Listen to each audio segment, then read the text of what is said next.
Est-ce que tu sais que c'est ce que ta conscience accepte que ta vie reçoit? Même ton salut, si ta conscience refuse ton salut ou doute de ton salut, meurs, tu n'es pas sauvé. J'ai fini de parler. C'est pourquoi la Bible dit la foi est la ferme assurance des choses qu'on espère. Parce que la foi, c'est un système de pensée, c'est dans ta conscience. Nous sommes sauvés en Jésus-Christ, mais par le moyen de la foi. C'est-à-dire que par le moyen de notre pensée. Il faut que dans ta pensée, tu aies la ferme assurance que tu es sauvé et tu seras sauvé. Mais il y en a qui sont peut-être sauvés. Parce que lundi, ils se disent je suis sauvé. Mardi, peut-être je ne suis pas sauvé. Mercredi, je suis maintenant que de toute façon je me suis redressé là, je suis sauvé. Maintenant, ma question c'est, si Dieu voulait que tu te tourmentes autant en ce qui concerne le salut, pourquoi ne t'a-t-il pas fait signer un document pour garantir que pour le salut, tu dois bien vivre? Et la Bible dit le juste, 7 fois, il tombera. Il tombera à 7 ans. J'ai envie de te dire que quand Dieu prévoit que tu vas tomber, il te fait un lit.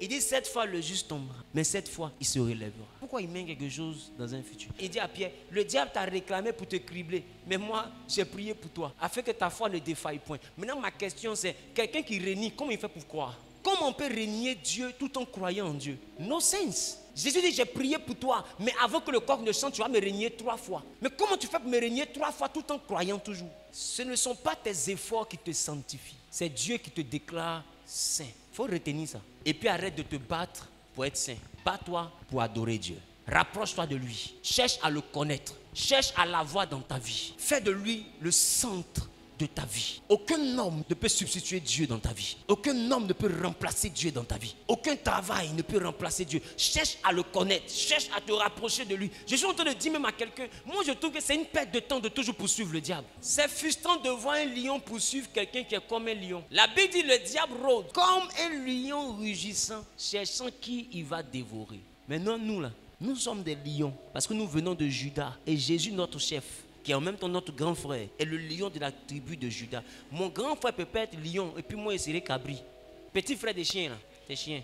En tant le diable n'est pas un lion. La Bible dit comme, au CE2B, là, à l'école primaire, là, quand on dit comme, là, ça veut dire de comparaison. C'est-à-dire que celui qui est comme, là, n'est pas la chose. C'est-à-dire que Satan n'est pas un lion.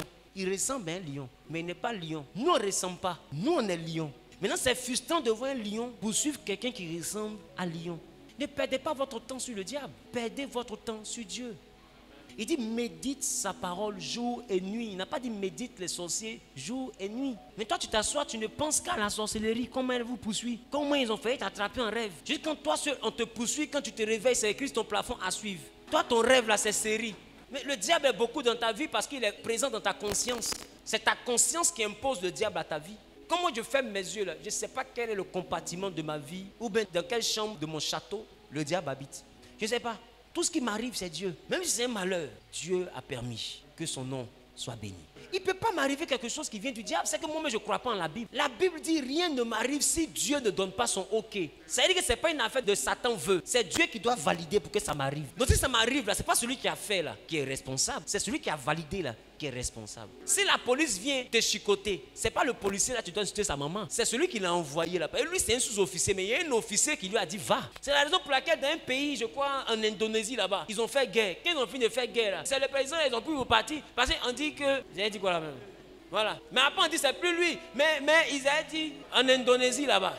Mais est-ce que le président qui était là-bas, là, est-ce qu'il a attrapé pistolet pour tirer sur quelqu'un un jour? Mais on dit c'est lui qui est envoyé. Donc c'est lui qui répond de leurs actes. Est-ce que tu comprends? Donc ça veut dire que même si c'est Satan qui vient me poursuivre, ce n'est pas Satan qui me poursuit. C'est Dieu qui a donné une parole pour qu'il me poursuive. Un homme a maudit David. Le chef de l'armée de David dit, c'est qui Chiméi pour qu'il ose maudire le roi? Laisse-moi le frapper ce chien-là. David dit non, pas besoin de le frapper. Si Dieu n'a pas permis, il ne peut pas parler comme ça. C'est Dieu qui se prononce contre nous, ce n'est pas lui.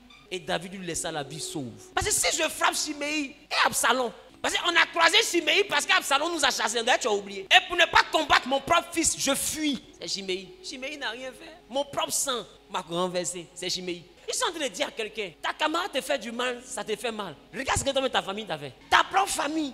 Regarde, film chinois, ils t'ont fait vivre. C'est vos camarades qui te fait mal. Tu n'as rien compris. On dit, vous aurez pour ennemi des gens de votre propre maison. C'est que celui qui n'est pas de ta maison là, la Bible ne parle même pas de lui parce que lui, il a dépassé ennemi. Là, tu n'as pas compris. Les gens de ta maison, la Bible dit, eux, ils seront tes ennemis. Mais ceux qui ne sont pas de ta maison, ceux qui te connaissent sont tes ennemis. Et ceux qui ne te connaissent pas. Les enfants de Dieu qui cherchent à être aimés, là, je ne sais pas s'ils lisent la Bible. Jésus dit, s'ils ont fait ça au bois vert, que vous feront-ils à vous bois sec? Ruth en dit, on ne l'aime pas, mais elle dit, c'est pas grave, je vais partir. Pourquoi? Parce qu'elle comprend le principe du miracle et de la gloire. Dieu ne te bénit pas parce que quelqu'un a validé ton élévation. Dieu te bénit parce que son plan inclut que tu sois grand. Sa bénédiction ne passe pas par la porte de ton ennemi. Il ne demande pas à quelqu'un de valider si on doit t'élever ou pas. Dieu t'impose à ta génération. Il te prend du néant, il te met devant eux et puis tu es les chefs. Ils sont contents, ils ne sont pas contents. C'est ta saison. C'est de ça on parle. Et toi tu pleures, ne m'aimes pas. Qui a prévu qu'on t'aime? C'est Titanic. C'est en Titanic, les gens s'aiment beaucoup, beaucoup et quand ils se noient. C'est là-bas, les gens se noient d'amour. Il faut arrêter ça. Qui me comprend?